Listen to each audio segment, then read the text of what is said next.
Assalamualaikum warahmatullahi wabarakatuh.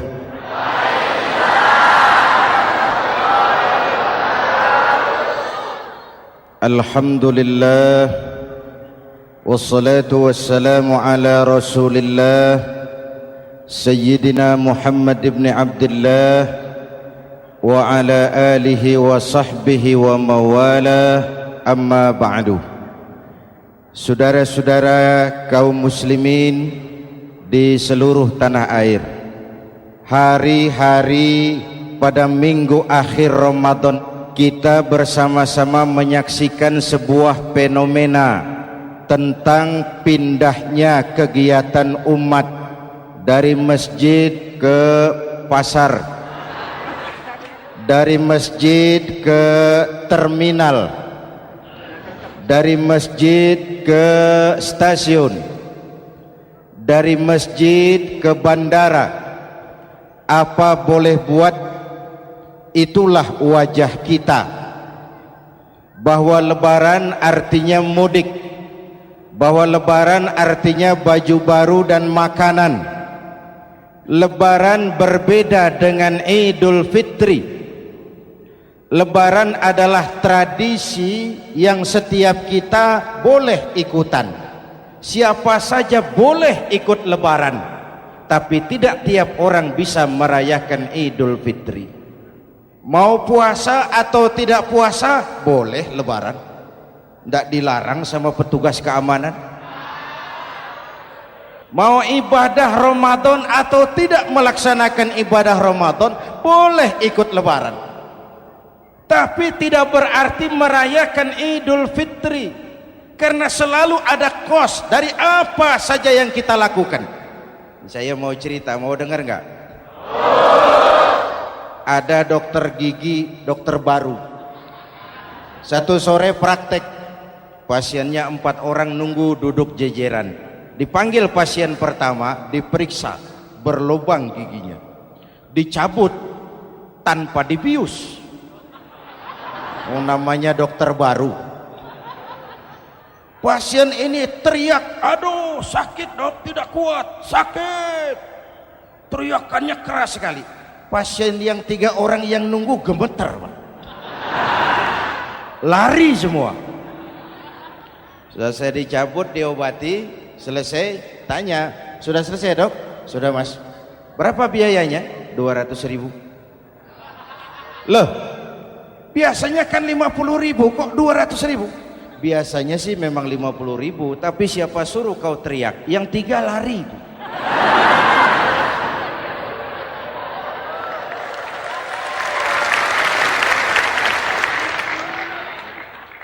Cerita pendek ini ingin berpesan kepada kita, selalu ada ongkos yang harus kita bayar dari apa saja yang kita lakukan. Mau ibadah atau tidak, mau jadi orang baik-baik atau jadi bajingan paling tengik, mau berbuat salah atau berbuat soleh, selalu ada kosnya, selalu ada ongkosnya. Kita bicara kembali kepada fitrah, Idul Fitri. Bagaimana caranya? Pertama, saya ingin mengutip bagian pendek dari ayat 185 Al-Baqarah. Walitukmilul iddata walitukabbirullaha ala ma hadakum wala'allakum tashkurun. Ada 4 hal dari cuplikan ayat pendek ini. Pertama, walitukmilul iddata, hendaknya engkau sempurnakan jumlah bilangan hari puasamu. Berpuasa sebulan penuh. Sebulan penuh itu bisa 29, bisa 30. Pak, kalau beda pendapat bagaimana? Ada yang lebaran tanggal 5, ada yang lebaran tanggal 6. Hadirin, bagi yang punya kemampuan berijtihad, silahkan melakukan ru'yatul hilal. Bagi yang tidak, lebih aman ikut pesan Nabi. Apa pesan Nabi? Fa iza ikhtalaftum fa alaikum bisawadil a'zam ma'al haqqi wa ahlihi. Kalau kamu berbeda pendapat, ikut golongan terbanyak yang benar dan ahlinya. Jadi walaupun banyak, kalau tidak benar dan bukan ahlinya, tidak usah ikutin. Banyak benar dan ahlinya. Contoh, 100 insinyur berbeda pendapat dengan 10 kiai tentang doa kunut. Yang diikuti pasti 10 kiai, bukan 100 insinyur. Betul? Atau sebaliknya, 10 insinyur berbeda dengan 100 kiai tentang konstruksi jembatan. Yang diikuti tentu 10 insinyur, benar dan ahlinya. Maka yang paling aman, kita punya departemen agama. Departemen agama punya ahli dari MUI, dari Nahdlatul Ulama, dari Muhammadiyah, dari Al-Wasliyah, dari Syarikat Islam, dikumpulkan melakukan ru'yatul hilal. Yang paling aman, dengeri saja pengumuman Departemen Agama.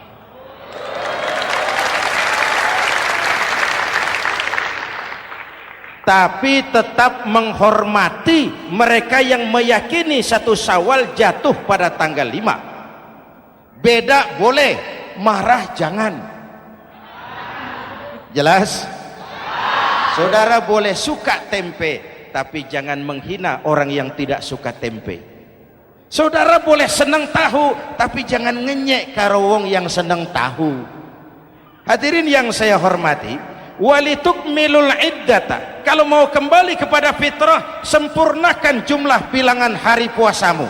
Makna sempurnakan di sini 2, sempurnakan 1 bulan penuh dan sempurnakan semangat puasamu. Walaupun Ramadan berakhir, puasa jangan selesai. Kenapa? Tangan kita masih tetap terus puasa dari mengambil yang bukan milik kita. Lidah kita walaupun Ramadan sudah selesai tetap berpuasa dari memfitnah dan menggunjing orang lain. Kaki kita walaupun Ramadan sudah selesai tetap puasa dari berjalan ke tempat yang tidak baik. Perut kita tetap berpuasa dari kemasukan barang-barang yang haram. Sempurnakan semangat puasamu. Sikap disiplin, sikap jujur, merasakan kehadiran Allah dekat dalam hidup. Nih contoh ringan. Tadi waktu asar dan zuhur, saudara sholat apa tidak? Sholat. Waktu sebelum sholat kan berwudu. Ketika berwudu kan berkemur. Umpama waktu berkemur itu saudara korupsi, sedikit saja airnya saudara minum, saya yakin jangankan petugas keamanan, teman wudhu sebelah pun tidak akan tahu kalau waktu berkemur saudara korupsi. Kalau selesai Ramadan ini diterjemahkan, insya Allah negara kita bersih, berkurang korupsinya. Hadirin yang saya cintai, saya kembali kepada pesan Al-Baqarah 185 tadi. Walitukmilul iddata, sempurnakan jumlah bilangan hari puasamu. Puasa sebulan penuh dan kemudian lanjutkan semangat Ramadan. Disiplin, merasakan diri di bawah pengawasan Allah. Sekarang ini Allah ditekan. Kita iman dalam ucapan tapi sekuler dalam perbuatan. Tuhan cuma ada di masjid, di kantor Tuhan hilang, maka korupsi merajalela. Tuhan cuma ada di masjid, di pasar Tuhan hilang, maka timbangan tetap curang. Iman dalam ucapan tapi sekuler dalam perbuatan. Kalau jiwa dan semangat Ramadan kita bisa terapkan, insya Allah korupsi akan berkurang. Sekarang kan kita prihatin, yang tadinya teriak-teriak wong cilik malah ribut rumah mewah. Yang tadinya teriak-teriak rakyat kecil, sekarang malah ribut soal villa 5 miliar. Ini kan menyedihkan, memilukan dan memalukan. Tidak punya sense of crisis. Nah, saya juga nggak tahu apa itu. Udah dengerin aja, kenapa sih? Usil bener. Padahal ekonomi kita masih terpuruk, lapangan kerja sulit, jumlah pengangguran rata-rata 2 juta orang per tahun, lapangan kerja baru sulit terbuka karena investor jangankan yang dari luar mau masuk, yang di dalam siap-siap keluar. Terakhir kita dengar Sony, pabrik elektronik besar, mau cabut lagi, pindah invest ke Taiwan, menyusul pabrik silet yang di Ciputat itu. Ketika ditanya apa investasi di Cina lebih murah, tidak, dia bilang lebih mahal, cuma lebih pasti. Di Indonesia murah, cuma mejanya kebanyakan, biaya siluman, namanya siluman gak karu-karuan, keluar uang banyak, urusan tidak pasti, capek. Disahkan undang-undang penyiaran yang justru ditolak oleh masyarakat penyiar sendiri. Industri penyiaran bakal kolaps karena sekarang ini boro-boro mereka industri televisi mau break even point, mau pulang modal, dengan ke depan bisa bangkrut. Akibatnya bisa kita pastikan, jumlah pengangguran makin bertambah.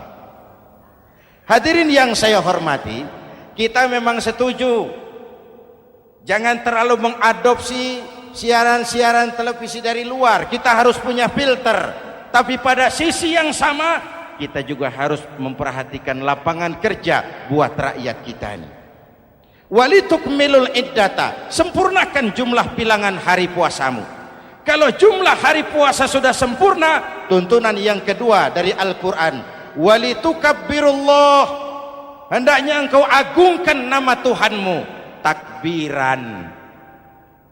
Takbiran itu bisa sendiri, bisa berjamaah, bisa di rumah, bisa di masjid, bisa di surau, bisa dengan pawai keliling, asal dilaksanakan dengan tertib dan tidak mengganggu lalu lintas umum.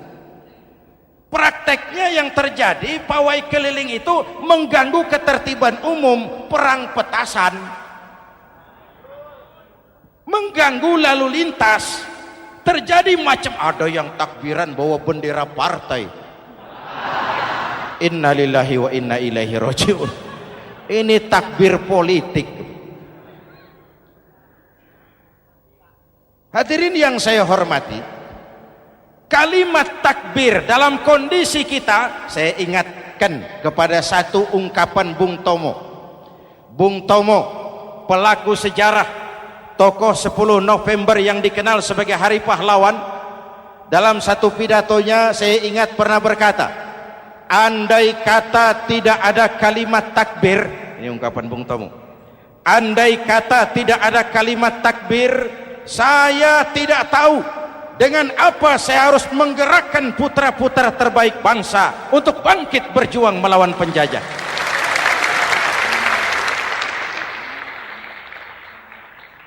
Ketika Allahu Akbar, itu londo kelihatannya kecil, meriam nggak meleduk. Dahulu orang-orang tua kita cuma ada 2 kata, merdeka atau mati. Tidak berpikir nanti kalau menang dan merdeka saya jadi wali kota di mana.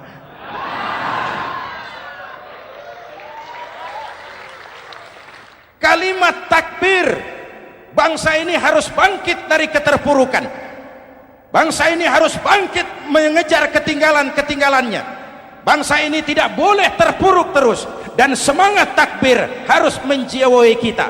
Tidak ada capek dalam perjuangan, tidak ada puas dalam upaya. Keberhasilan cuma pengantar ke arah keberhasilan yang lebih baik lagi. Walitukabbirullah, hendaknya engkau agungkan nama Tuhanmu. Nama Allah menjadi motivasi besar dalam kehidupan kita. Ini pesan Quran Al-Baqarah 185. Pesan kedua, setelah sempurnakan jumlah bilangan hari puasamu, agungkan nama Tuhanmu. Takbiran.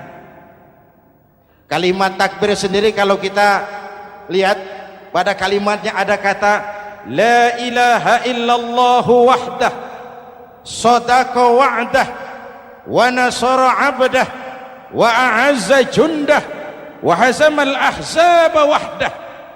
Tidak ada Tuhan selain Allah, esa, tidak beranak, tidak diperanakan, wahdah, tidak bisa diumpamakan dengan apapun. Sadaqa wa'dah, Allah yang maha menepati janjinya. Wa nasara 'abdah, Allah yang maha menolong hambanya. Kalau bukan kebesaran Allah, berat berjuang Ramadan ini melawan musuh yang tidak nyata. Puasa itu kalau olahraga golep. Benar Pak, kalau tinju lawannya kelihatan.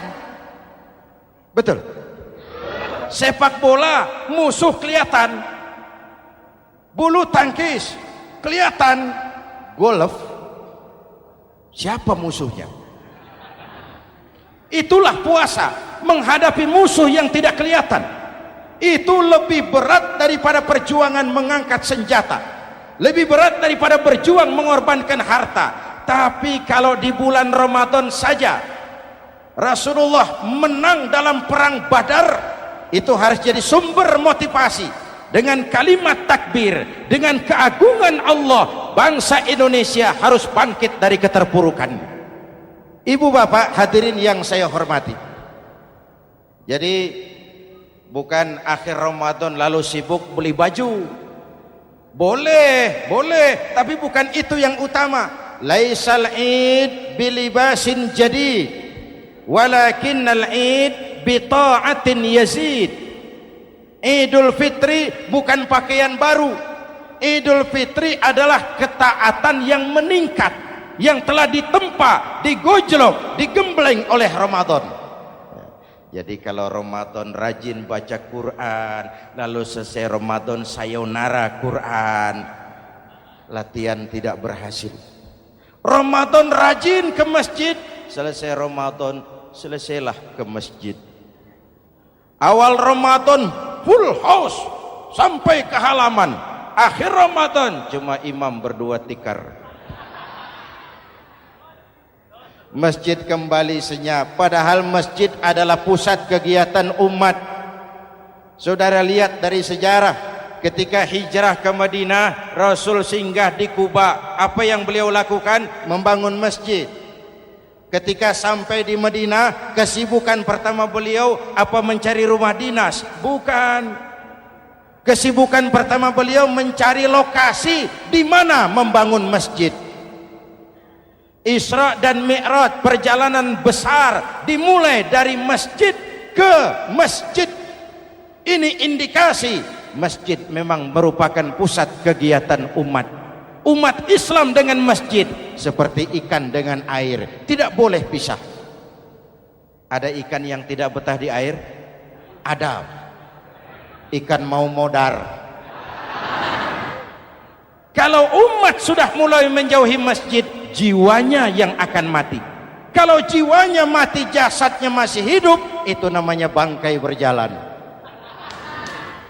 Walitukabbirullah, engkau agungkan nama Tuhanmu. Takbiran, setelah berjuang penuh membina takwa, mengharap ridho, mengendalikan nafsu. Ingat loh, puasa itu bukan menghilangkan nafsu, mengendalikan, menempatkan pada tempatnya. Manusia tanpa nafsu bukan manusia, tapi manusia yang disetir nafsu turun jadi binatang, bahkan lebih rendah daripada binatang. Puasa ini menempatkan nafsu di tempatnya. Hai laki-laki, kamu nafsu sama perempuan? Betul Pak. Perempuan suka laki-laki? Betul Pak. Boleh lewat sini, lewat pintu yang disebut nikah. Ini nafsu disalurkan lewat pintu yang disebut nikah. Jangan seperti ayam kawin tiap malam, nikah tidak mau.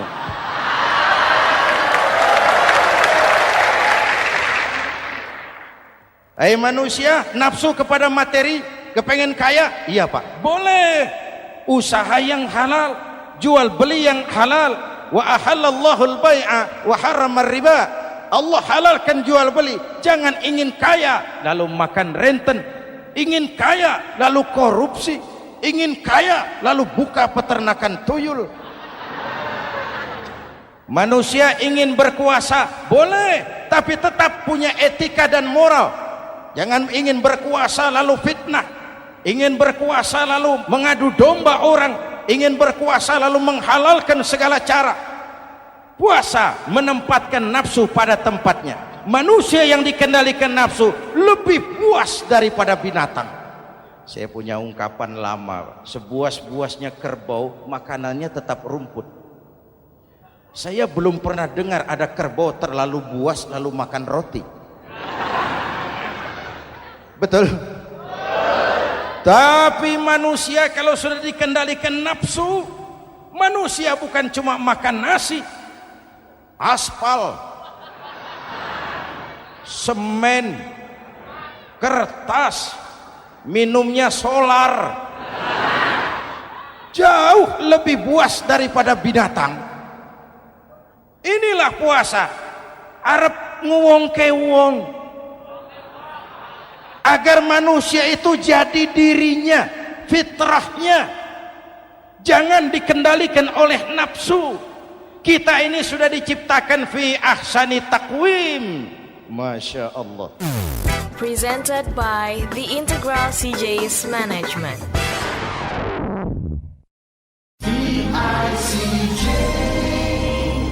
Hadirin, yang ketiga pesan Al-Baqarah 185 tadi, setelah sempurna jumlah bilangan hari puasa, lalu mengumandangkan takbir, membayar zakat fitrah. Kenapa itu kita lakukan? Mengagungkan nama Allah, ala ma hadakum. Agungkan nama Allah yang telah memberikan hidayahnya kepadamu. Masya Allah nih, hidayah, kita bersyukur. Hidayah ini hak prerogatif Allah, diberikan kepada siapa saja yang dikehendaki oleh Allah. Kita bisa lihat dalam sejarah, ada anak Nabi tidak mendapat hidayah, tidak terpanggil mengikuti kebenaran yang disampaikan oleh bapaknya, namanya Kan'an, putra Nabi Nuh. Ada ayah Nabi bernama Azar, ayah Nabi Ibrahim, putranya penegak tauhid, ayahnya produsen berhala. Ada istri Nabi, istrinya Nabi Lut, tidak mendapat hidayah, tidak terpanggil mengikuti kebenaran. Lalu Abu Jahal, Abu Lahab, paman Nabi, melihat Nabi, menyaksikan mukjizat, mendengar wahyu, melihat tutur kata Nabi, hidayah tidak datang kepada dia, maka mereka tidak terpanggil mengikuti kebenaran. Kita alhamdulillah keponakan Nabi saja bukan, mendapat yang namanya hidayah ini.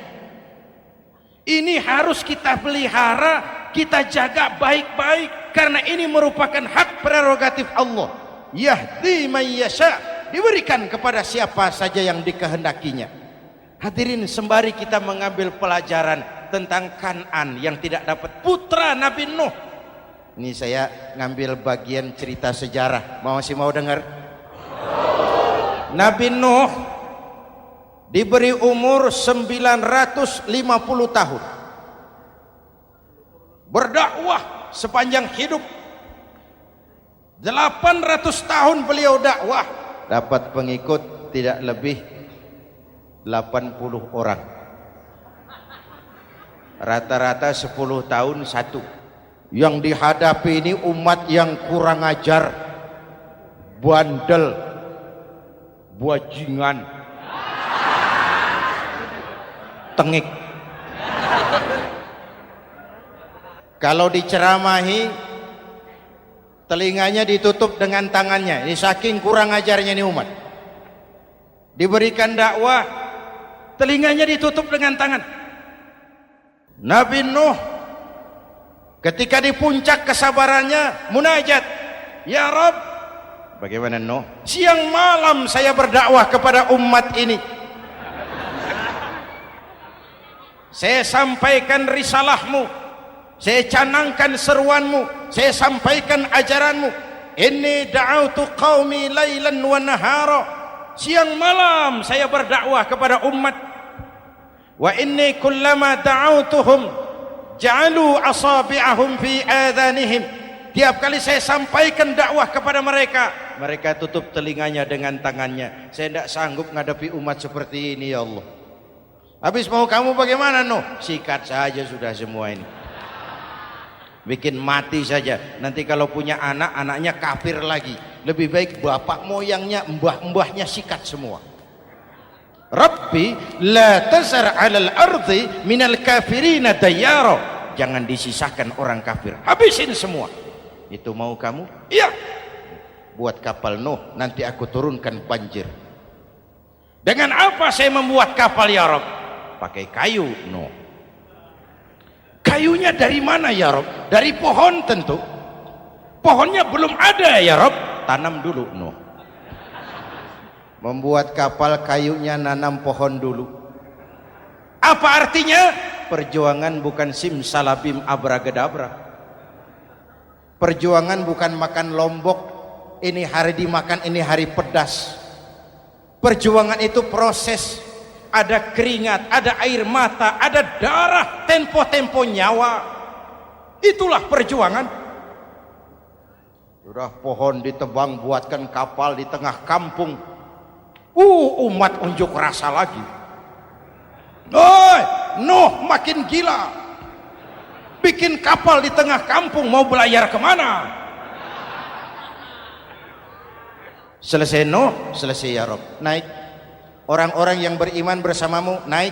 Binatang serba sepasang, naik. Naik Nuh, naik. Orang beriman, naik. Binatang serba sepasang. Gerimis mulai turun. Setelah kapal semua terisi, Nabi Nuh kontrol. Sudah naik semua? Sudah. Nuh, Mas Bejo ada? Ada. Bawa painem, naik sudah, masuk. Oke. Hei, Kan'an anak saya ikut tidak naik kapal. Kami tidak lihat, Nuh. Turun ke bawah. Ada Kan'an. Kami tidak lihat, Nuh. Naik ke atas buritan. Kelihatan Kan'an tidak ikut naik kapal. Kumpul bersama orang kafir di daratan. Inilah potret kehidupan. Kumpul dengan orang-orang kafir. Berapa banyak anak-anak kita tidak mau ikut orang tuanya ke masjid, kumpul dengan orang-orang kafir di tempat maksiat. Nuh karena sayang kepada anak, dari atas kapal memanggil, ya bunayya rkam ma'ana. Ya, ini bahasa orang manggil, Pak. Kan'an, kesini nak, naik kapal sama papi. Ini terjemahan bebas. Jawab Kan'an di bawah, tidak mau Pak, saya di sini saja. Jangan nak, Allah sedang murka, akan turun banjir. Kalau datang banjir Bapak, sa'awi ila jabalin ya'simuni minal ma'. Saya akan naik ke gunung tinggi yang bisa menyelamatkan saya dari banjir. Kan'an naik ke gunung tinggi, gunung pun tenggelam dihantam banjir. Dalam puncak kepedihan, Nabi Nuh akhirnya sadar, ya Allah, kalau orang kafir tenggelam memang saya yang minta, tapi Kan'an kan anak saya.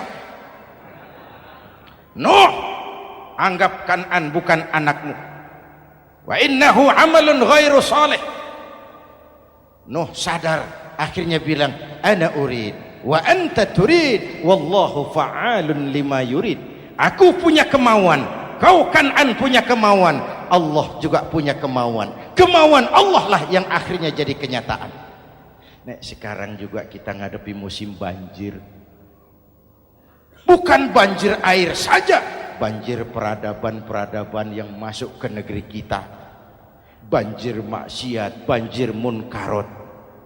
Kalau kita sudah ke masjid, kita sudah naik kapal, tolong kontrol anak-anak kita. Tolong kontrol tetangga kita. Ayo naik kapal, banjir.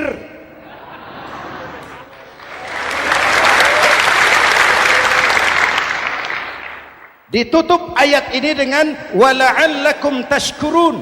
Atas hidayah yang diberikan kepada kita, kita bisa melaksanakan ibadah Ramadan, bisa takbiran, dan diakhiri dengan ungkapan tasyakkur. Tasyakkur dan tafakkur, mensyukuri nikmat.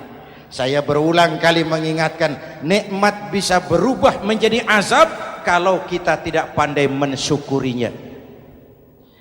Bayangkan Pak, tahun 87-an kita itu jadi negara yang berswasembada pangan. Beras kita cukup untuk rakyat kita. Sekarang kita jadi pengimpor beras terbesar.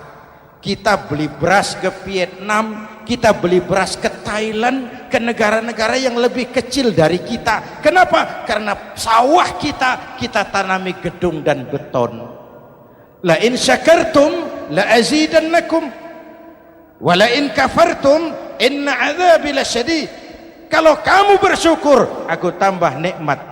Kalau kamu ingkar, tidak pandai bersyukur, awas, azabku pedih. Maka ungkapan saya, orang kaya bisa masuk surga karena hartanya. Orang kaya bisa masuk neraka juga karena hartanya. Syukur apa tidak syukur? Pejabat bisa masuk surga karena jabatannya. Pejabat banyak yang masuk neraka juga karena jabatannya. Syukur apa tidak syukur?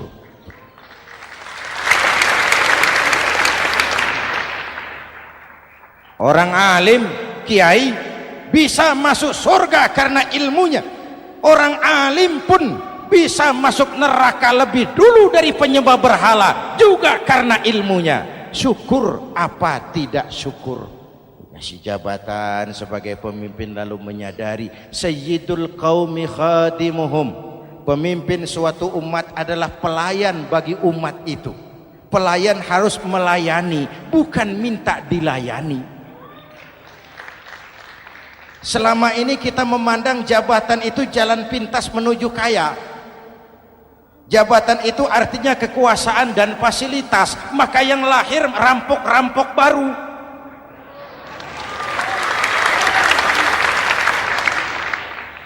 Jabatan adalah alat untuk pengabdian di tengah rakyat yang sedang susah, di tengah negara yang sedang terpuruk.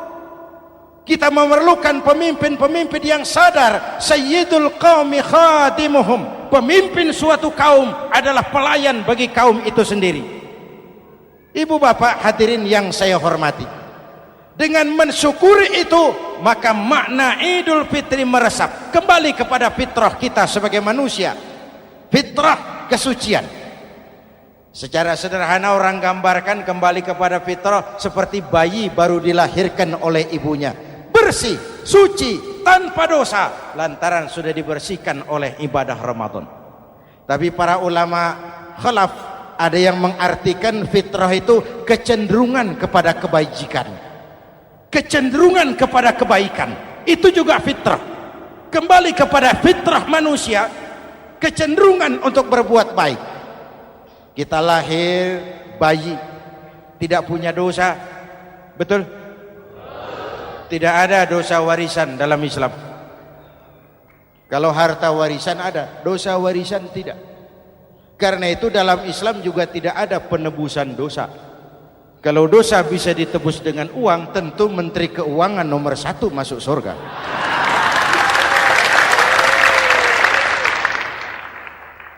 Dosa dalam Islam ditebus dengan taubat, langsung kepada Allah, sonder calo.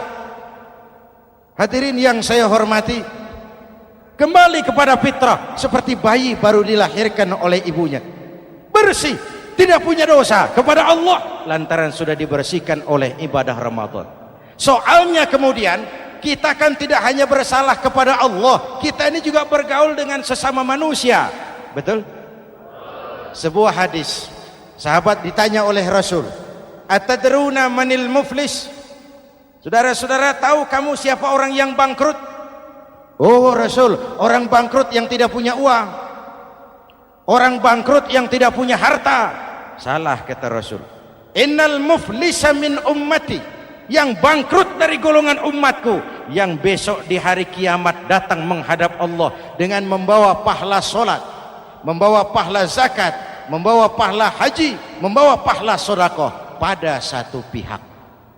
Sementara pada sisi yang lain sebelah kiri, orang ini juga datang membawa kesalahan karena pernah mencaci maki orang, pernah memfitnah orang, pernah memakan harta orang dengan cara yang zalim. Satu sisi bawa kebajikan, sisi lain bawa kesalahan. Kalau ini yang terjadi, bagaimana nasib kita, kata Nabi? Tuhan, ini pahala solat saya, ini solat yang wajib, ini yang sunnah, rawatibnya, nawafilnya. Datang orang, sebentar Tuhan, apa? Dia memang rajin solat, tapi saya pernah dicaci maki. Hancur nama saya, remuk hati saya. Di dunia saya tidak bisa membalas karena dia lebih berkuasa. Sekarang saya menuntut keadilan. Betul? Iya Tuhan. Sini pahala solatmu, kasih orang yang kau caci maki. Tuhan, ini pahala puasa saya, yang wajib Ramadannya, sunnah 6 hari Syawalnya, Senin Kemisnya. Ini Tuhan. Datang lagi, sebentar Tuhan. Kenapa? Dia memang rajin puasa, tapi saya pernah difitnah tanpa benar, dicorengkan arang ke dahi, hancur nama saya karenanya. Saya menuntut keadilan karena di dunia waktu itu cuma banyak pengadilan, tapi tidak ada keadilan. Benar? Benar. Ini pahala solatmu, kasih orang yang kau fitnah. Tuhan, ini pahala zakat saya. Datang lagi, Tuhan, dia memang suka zakat, tapi korupsinya lebih besar dari zakatnya. Nuntut keadilan. Sini pahala zakatmu kasih. Kalau habis pahala kebaikan, orang yang menuntut masih banyak, diambillah dosa orang yang kita sakiti, diberikan kepada kita. Pahala dipreteli, dosa diberikan. Apa enggak bangkrut? Ibarat orang dagang, modal habis, tagihan hutang datang terus. Kenapa? Orang ini cuma baik hubungannya kepada Allah, tapi tidak baik hubungannya dengan sesama manusia. Karena itu dalam konteks dengan fitrah, manusia makhluk yang fitrah. Apa fitrah itu? Pertama, manusia makhluk yang bertuhan, itu fitrah. Mengingkari Tuhan, mengingkari fitrah. Yang kedua, manusia makhluk sosial, zon politikan, itu fitrah. Kita tidak bisa hidup sendiri. Betapa dan siapapun kita memerlukan yang lain. Maka nuansa Ramadan intinya adalah silaturahmi. Nuansa Idul Fitri silaturahmi antar sesama kita. Ada baiknya saya ingatkan lagi sebuah hadis. Masih mau dengar? Selesai sholat Id, sahabat mendengar Rasul mengucapkan amin 3 kali. Amin, amin, amin. Ya Rasul, ada apa? Tadi turun Jibril selesai sholat, mau berdoa.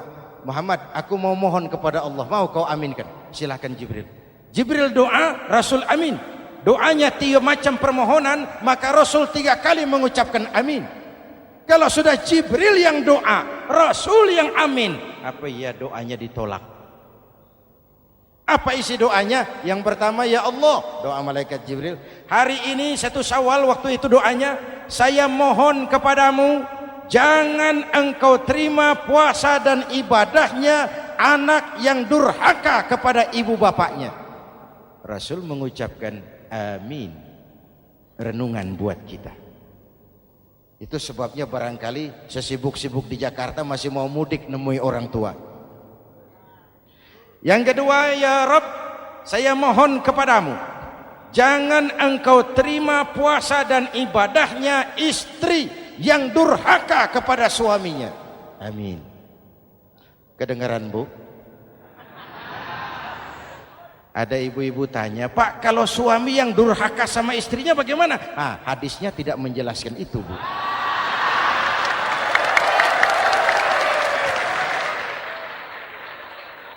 Lo menang sendiri.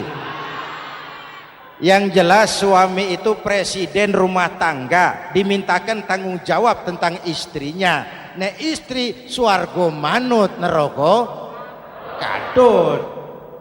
Ketika pulang Isra Mi'raj saja Rasul bercerita, aku diperlihatkan neraka. Neraka ya Rasul? Iya. Lalu aku lihat isinya kok kebanyakan perempuan. Perempuan. Laki bagaimana? Laki juga tidak sedikit. Cuma kebanyakan perempuan. Ya Rasul, apa mereka tidak sholat? Sholat.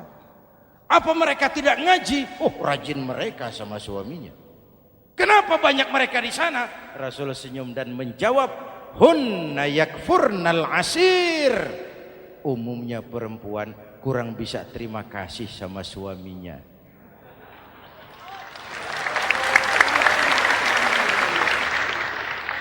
Ini penyakit turunan.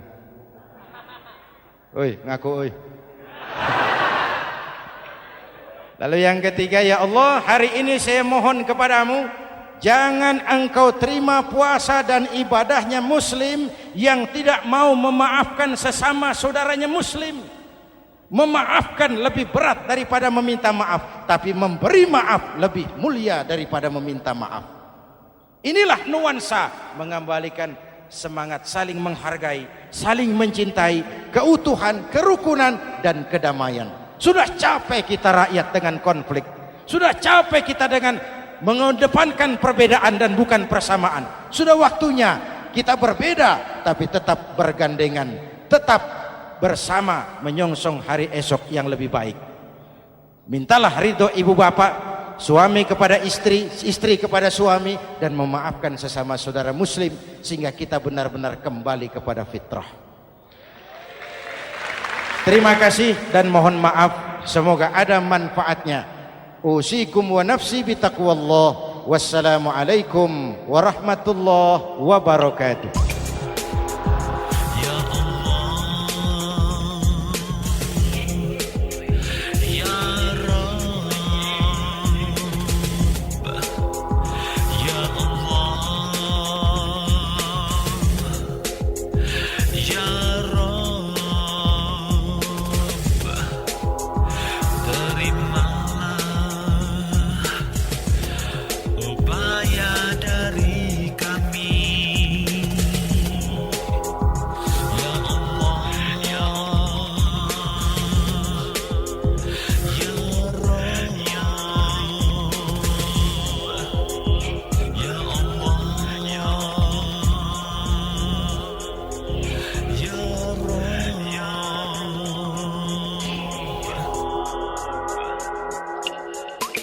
Ikhwan dan akhwat yang dirahmati oleh Allah Subhanahu wa Ta'ala, demikianlah kunjungan kami dalam acara Membangun Peradaban Islam dengan siaran radio di Indonesia. Syukur alhamdulillah atas nikmat Islam dan indahnya persaudaraan yang Allah karuniakan kepada kita semua. Semoga ilmu milik Allah dapat membentengi akidah kaum muslim dari berbagai upaya penyesatan. MPI DSRI ini merupakan komunikasi dan jabat erat di antara kami, Irena Center, Indonesian Commercial Jockey, serta berbagai media di seluruh Indonesia. Terima kasih. Wassalamualaikum warahmatullahi wabarakatuh.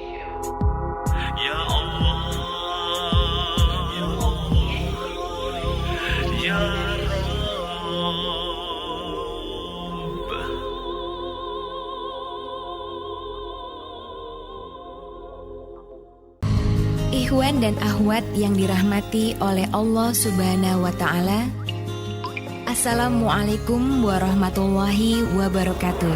Inilah kunjungan Irena Center dan Indonesian Commercial Jockey melalui berbagai media di seluruh Indonesia dalam acara Membangun Peradaban Islam dengan siaran radio di Indonesia.